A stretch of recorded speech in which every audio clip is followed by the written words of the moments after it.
understands me. Money can solve anything, just a little more to keep my part of the bargain. No matter what, I just have to get 100 million billion, I can buy the village. Okay, first of all, do you really think, like, he will keep up his end of the deal? Like, I'm not so sure about that myself. And secondly, she just stole from pirates, right? That was the whole thing. Like, she just stole from pirates. Except for the fact that she wanted to, she herself is a pirate, but with noble reasons, right? So it pisses me off that she still she was willing to use Luffy. After finding out he's a pirate, she was willing to use Luffy and give him to Buggy and essentially sacrifice his life to get ahead of herself for her own noble reasons. So she looks down upon pirates like Arlong looks down upon humans. And she used pirates and the like, and was willing to use someone like Luffy to her advantage. I'm still not convinced, not entirely. Although I do think she's a good person. Because she saved Zoro, so she's a good person. I still can't get past the fact that she wanted to like sacrifice Luffy to Buggy. I can't get past that yet. I can't. I'll see. Did he steal clothes? Stole a shirt.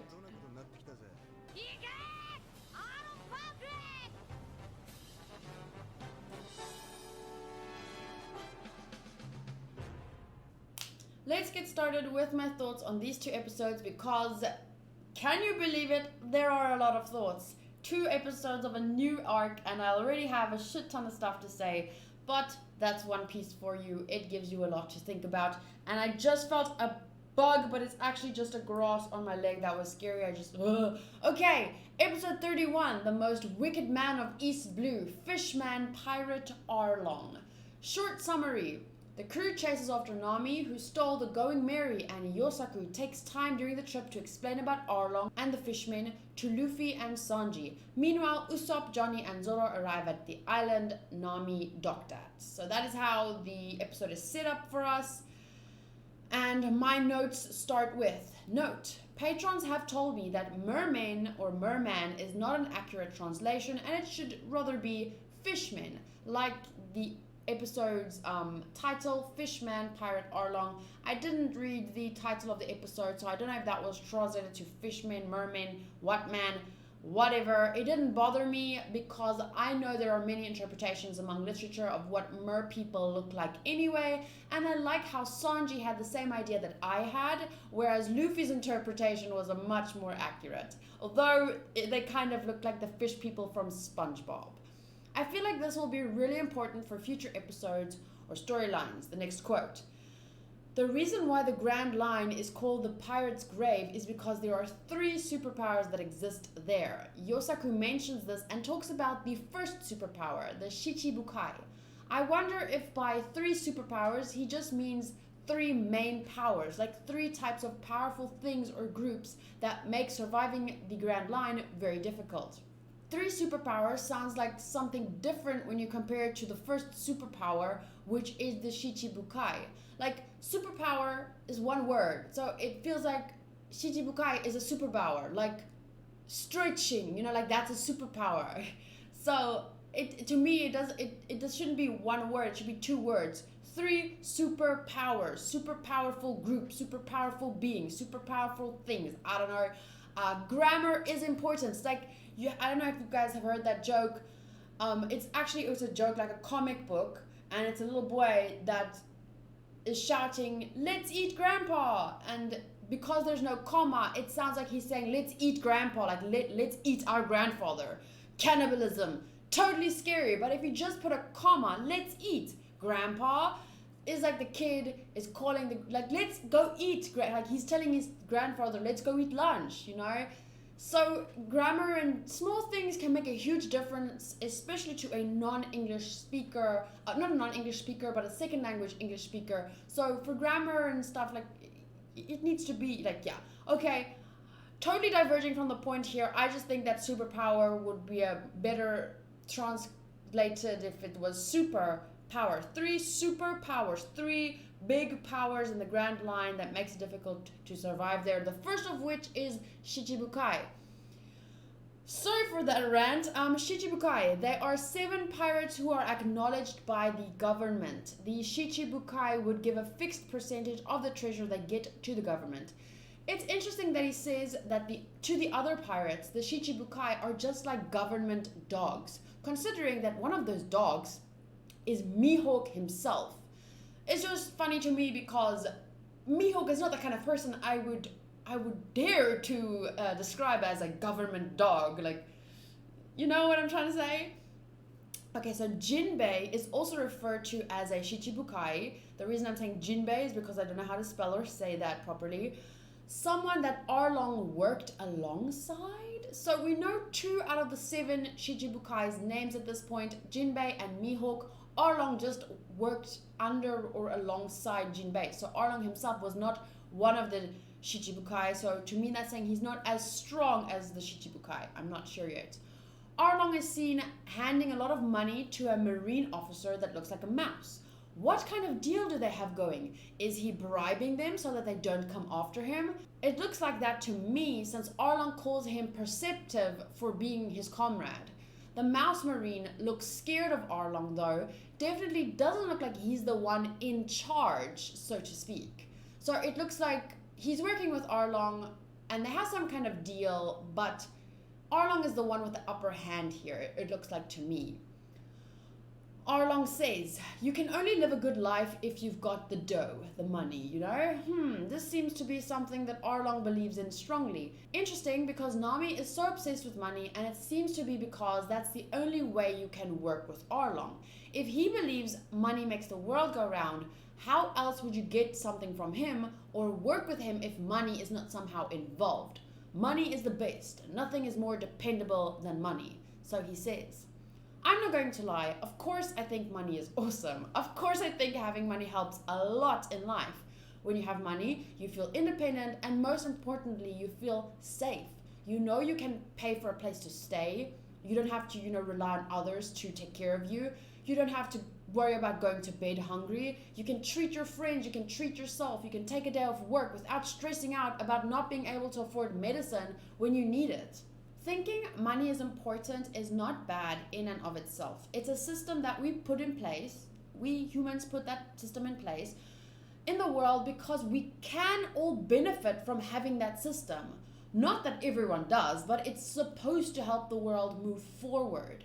When you think money is the most important thing, that's when it starts becoming a problem.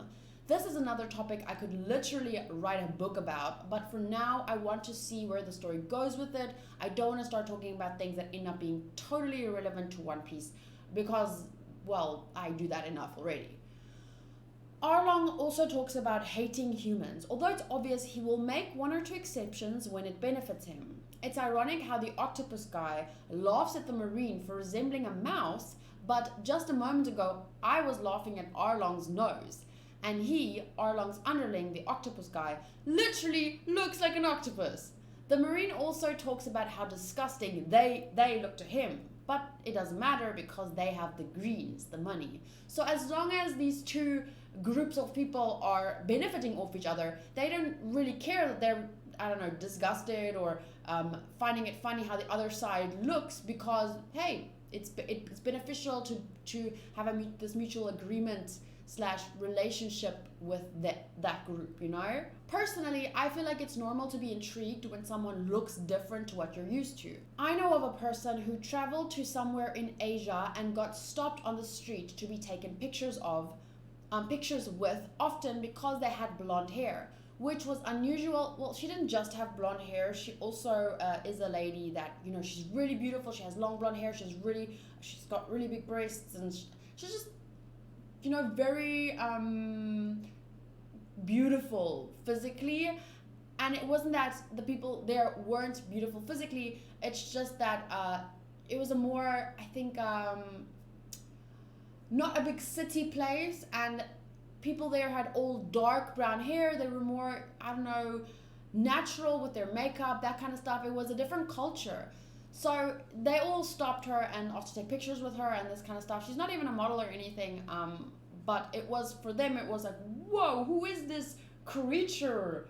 Why do they look like this? How did you get your hair this way? Like, that's how they kind of treated her, and she found it like kind of funny and interesting. Anyway, I don't think it's such a big issue if you are surprised by how someone looks or dresses or whatever. The problem comes in when you ridicule them for it or look down upon them. Like, it's one thing to be intrigued by someone's appearance or even confused or whatever, but the moment you start seeing them as worth less than you just because they look different, that's a problem. More on Arlong's hatred for humans. It seems at this point that the hatred does not necessarily stem from something humans did to Arlong. So it's not like Nami's hatred for pirates stemming from the fact that pirate fish people clearly did awful things to her village. It's more so a product of his belief that fish people are superior to humans because he sees himself as an evolved being who can breathe underwater. Something humans cannot do. Talking about breathing, I should remember to breathe every once in a while. Whew. This kind of makes me think of how we see ourselves as superior to animals because we think that animals are not sentient. I'm not saying they aren't, of course. This is just based on arguments I have read on how people justify eating meat. Not how, why. I think that should be why. Okay, so for the next couple of minutes I will be talking about something that doesn't seem like it relates to the whole story, but in actual fact I believe it does. It's pretty obvious to most that animals definitely do have feelings and can definitely think and possibly even reason to some extent. Obviously, this differs from one animal to the next. Like, different animals can think to different extents. That was a bike. Different animals can think to different extents, and even within, like, some dogs are smarter than other dogs, whatever. But still we continue to eat animals, saying that it's natural, because even animals eat each other, like how lions eat buffaloes or zebras. Just because someone else does something, though, does not make it right. I'm just pointing this out because in general, that's a pretty shitty argument to say, oh, well, they do it, so it's okay for me to do it. But think about it. Our only real argument for why we should be allowed to kill animals for their meat is, well, we're stronger than them, we're smarter than them. They can't ask us not to eat them, so we do. This sounds similar to what Arlong is saying. He sees us like we see animals. He's more evolved, therefore he can use us to his benefit as he chooses. I wrote chooses, but that is not correct. Okay, so what I'm saying here is, I mean, obviously humans can talk to him. He can communicate with humans, and technically we can't communicate with animals, so it's not exactly the same thing, but you understand my thought process behind this, right? Because I mean, some people have found ways to communicate with monkeys, and animals definitely communicate with each other, so I'm just trying to make a point here. I'm just pointing out the thoughts that come up for me while editing and reading Arlong's words.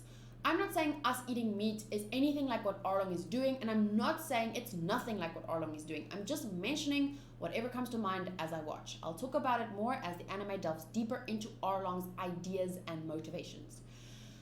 Just a fun fact about me, I don't eat red meat or pork, but I do eat poultry and fish occasionally.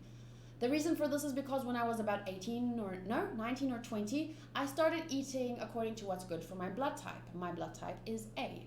I believe that's when I started getting really skinny because I was just eating foods that my body apparently found easy to process. Because yeah, a lot of people have asked me, why are you so skinny? You eat a burger, bitch. So I'm just saying that was when I started getting skinny. Because before that, I was never overweight, technically, but I definitely wasn't considered skinny in high school. I personally prefer fish over chicken, but if I could stop eating meat altogether, I would. I didn't stop eating meat because I felt sorry for the animals or anything at the time, but these days, or the last couple of years, I have been getting nauseous when I think of the animals that I'm eating. When I'm eating chicken, for example. It's not that I necessarily think it's evil to kill chickens and eat them. It's just that what I've heard about the meat industries and how they treat animals before killing them, that admittedly bothers me a lot. How is this relevant to Arlong? Well, maybe on some level, I am thinking if we're okay with eating animals because we see ourselves as higher on the food chain, is it that crazy for Arlong to think along those same lines? Of course, I can clearly see he's the bad guy and I would never be okay with what he's doing in real life. or even in the anime, I'm not okay with what he's doing, but it's just making me question myself and why I eat chicken and fish without knowing how they may have suffered before they died. Some people have chicken and pigs and fish as pets. I have a cat, and of course I know my cat can think and feel for itself. How do I know a chicken, like, a chicken isn't any different? Would I let someone kill my cat? No. The only thing that makes humans different is many of us can think to such an extent and communicate our thoughts to put rules in place and systems, including currency, so that we don't end up eating one another and living like animals. But even with all these rules and systems that apparently make us believe we're so evolved, and despite our opposable thumbs, we end up pretty much bound to our carnal nature. Clearly, conversation has drifted a bit further than I initially intended for it to, and I'm not at all trying to justify Arlong's behavior, just in case anyone thought that. I'm merely wondering if we ourselves are not very similar to Arlong and his way of thinking.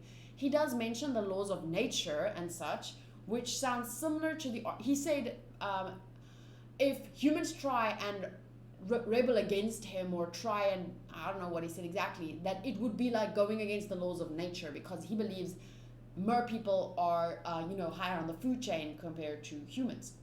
Regular humans. I don't know what to call them. They're still people. They still get to refer to as fish people. So whatever. He does mention the laws of nature, which does sound similar to the articles that I read long ago about why people say it's okay to eat animals. And yeah, this just made me more curious. Nami mentions at the end of the episode, our brain compositions are different, so it's obvious why I can, when referring to why she is such a good cartographer compared to them. Does this mean there are no fish people who can draw good maps? Why is that? Or is it just not that none of Arlong's underlings are good cartographers? There's so much I still don't know. I hope more information is given on this topic. The last thing I want to say about the episode. So, Nami hates pirates, but technically she's a pirate? I don't know. Episode 32, The Witch of Kokoyasi Village, Arlong's female officer. Once again, short summary of the episode. Zoro is captured by the fishmen after Usopp and Johnny ditch him, and it is revealed that Nami was part of Arlong's crew the entire time. When a group of fishmen attack Kokoyasi Village, Usopp comes to the rescue, but does he? In this episode, we are introduced to Nojiko. We did see her in the last episode, but this is when I first learned her name. At first I guessed that her and Nami is somehow related. It turns out that she and Nami are foster sisters, however. They were raised by the same mother, but their mother died. I absolutely love Nojiko's character design.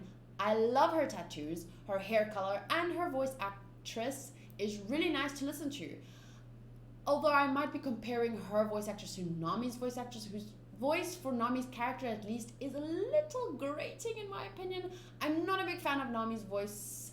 I don't want to say voice actress because obviously it's not her real voice. She makes a voice for Nami's character, right? The only other character I've ever heard her voice act as is from I don't remember the character's name. It was a supporting character in Jellyfish Princess, and that character too had a very different voice. Wouldn't realize they were the same person, but that was also a very weird character, and she did a very weird voice for that character. So it's very difficult to judge, do I like this voice actress's voice, or is it just Nami's voice character that I don't like? I don't know. Because saying that you don't like a specific voice actor isn't necessarily an insult to the voice actor. It's just like, you know how we don't all like yodeling or that kind of like, you don't like the sound necessarily. It's not a negative thing. It doesn't make yodeling a bad thing. It's like a lot of people love yodeling. It's just, for me, not so much. So yeah, I just don't want to insult the voice actress because fuck, she's amazing for working on this character for so long. As far as I know, the characters that started with One Piece, the voice actors that started with One Piece are still voice acting this, they're still the same.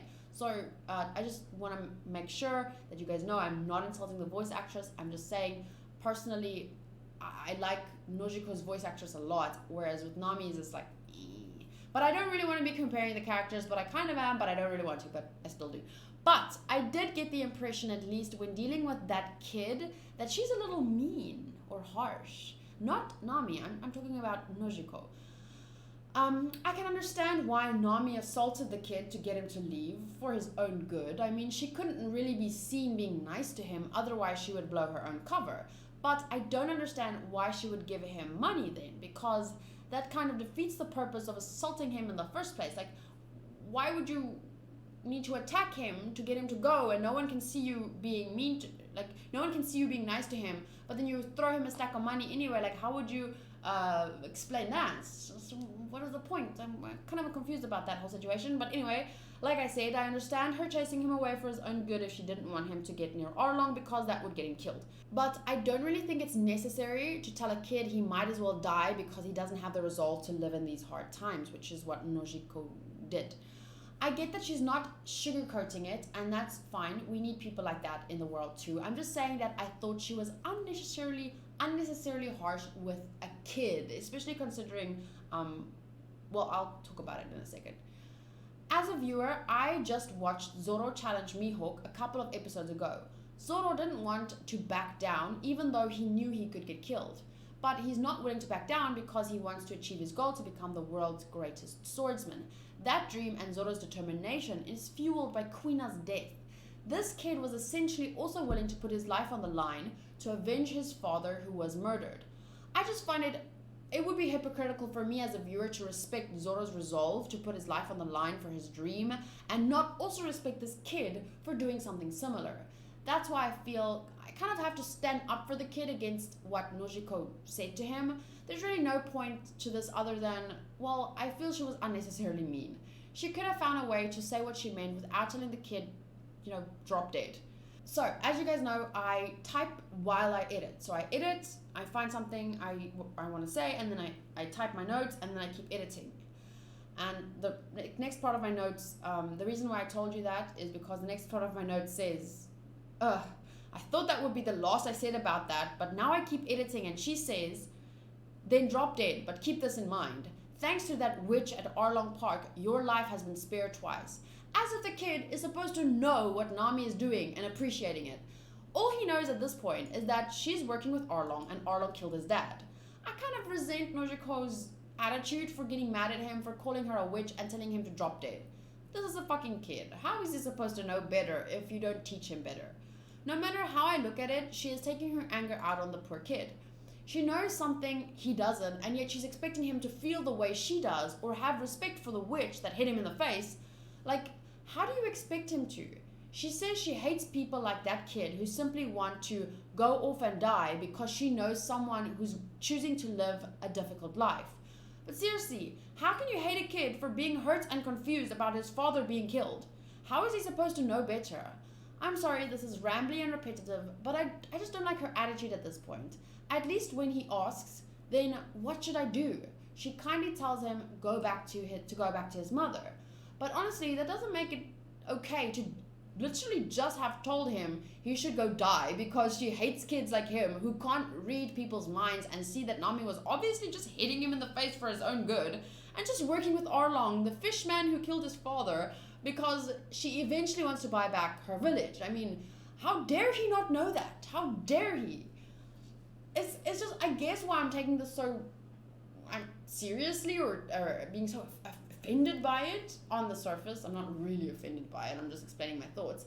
I guess why it's such a big deal for me is because back in the earlier arcs when Nami did things that were clearly wrong, and I said, I feel this is wrong because these reasons.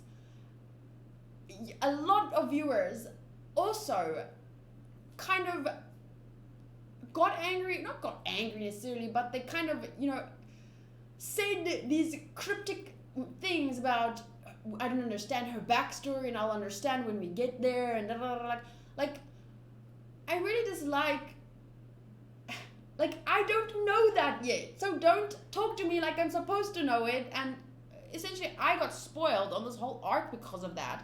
So I guess I'm frustrated at Nojiko for saying such cruel things to this kid who really, how is he supposed to know better? Let him, if you know that Nami is undercover and doing this whole thing for his own good, let him be in his feels about this. His father just died, let him think of her as a witch. Let him Like, don't tell the kid to drop dead, because why? What's the point of that? Anyway, Usopp said, so she betrayed her mother and friends to join Arlong's crew, and Nojiko says, yeah, that's about right. Isn't she just the witch?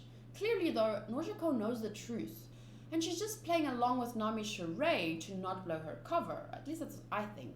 I really wish I didn't know at this point that Nami is going to get a redemption arc or her backstory told, because I think I would have liked to know how I would have interpreted all of this if I didn't know Nami wasn't actually a bad person. If I didn't know she was getting a backstory. If I didn't know, that she was going to join the crew and whatever.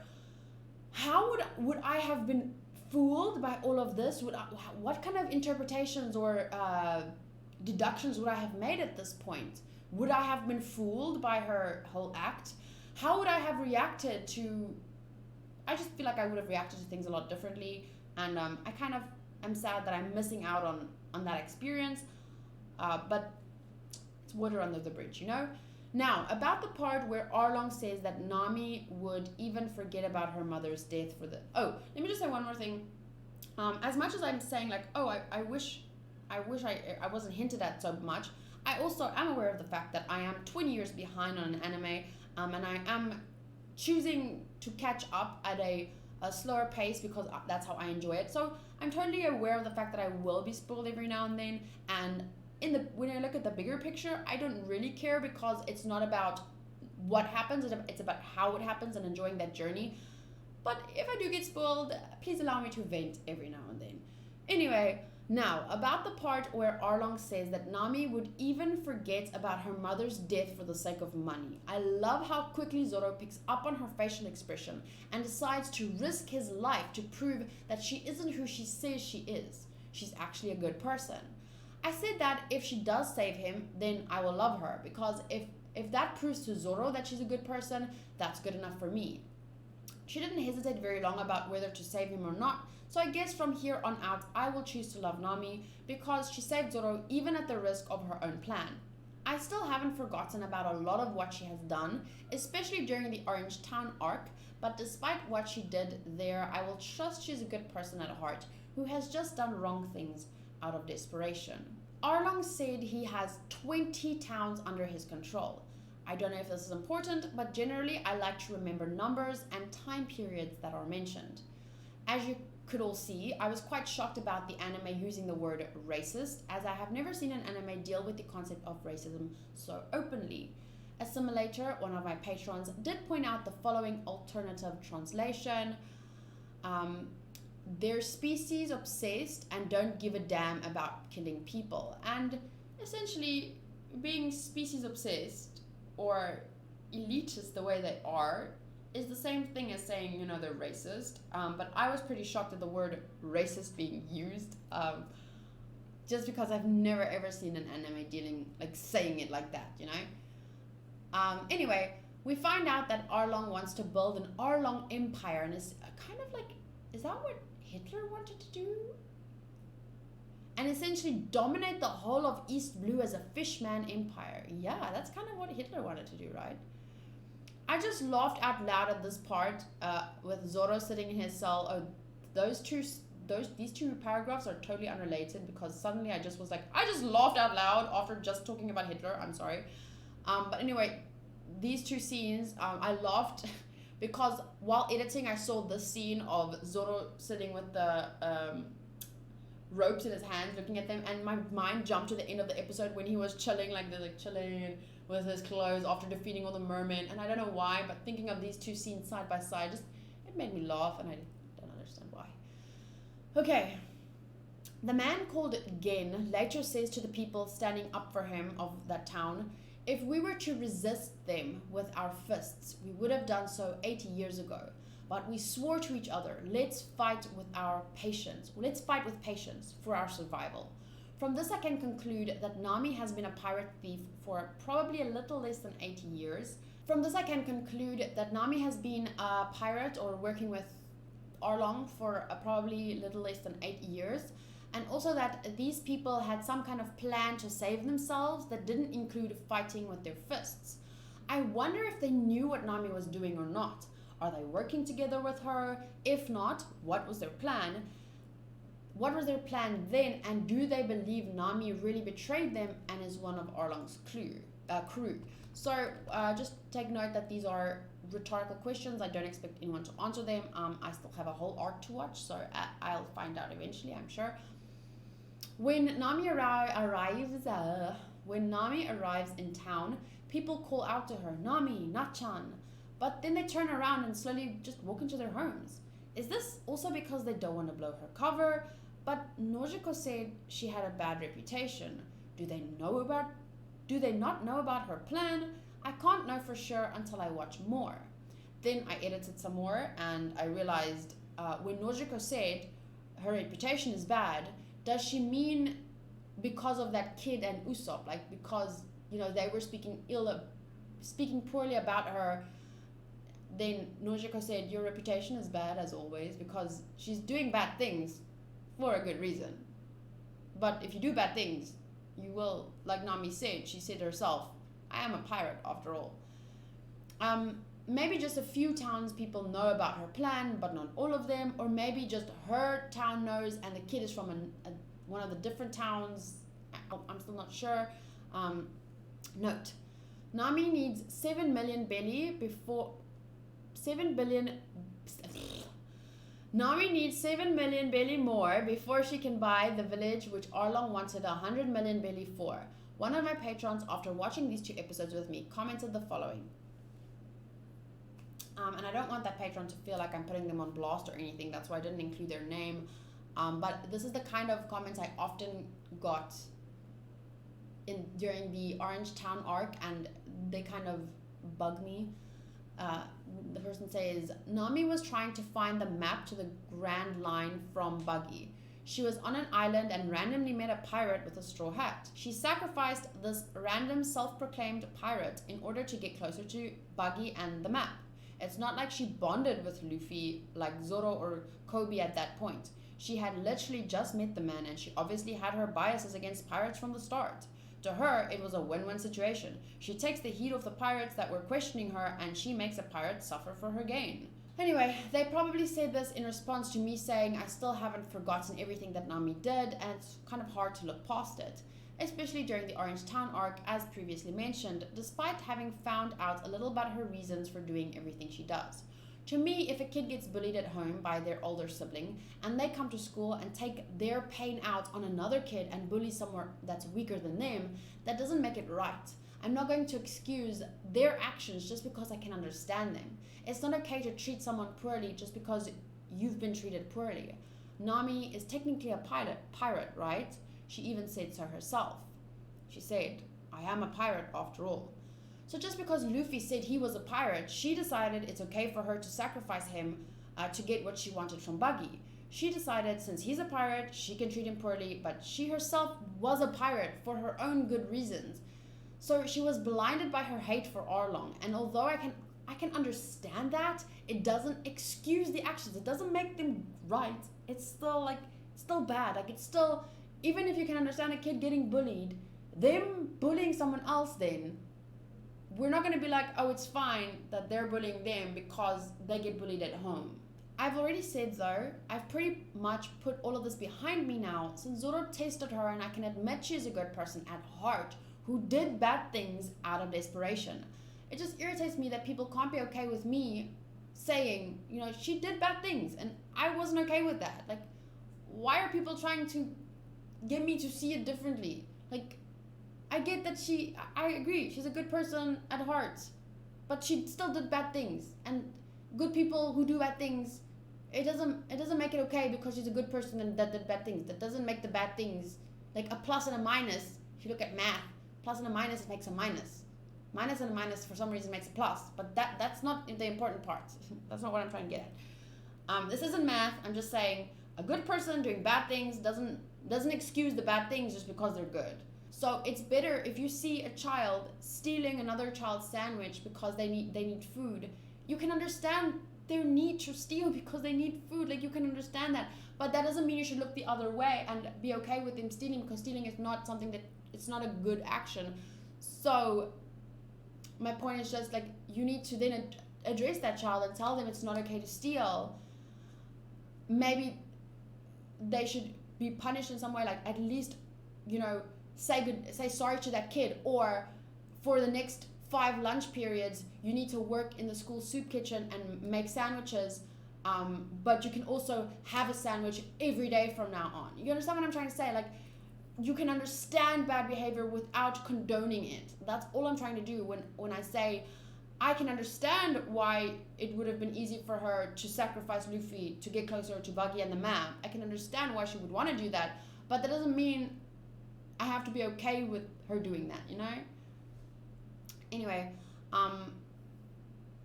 there's a whole paragraph left. No, I want to stop talking about this already, but anyway.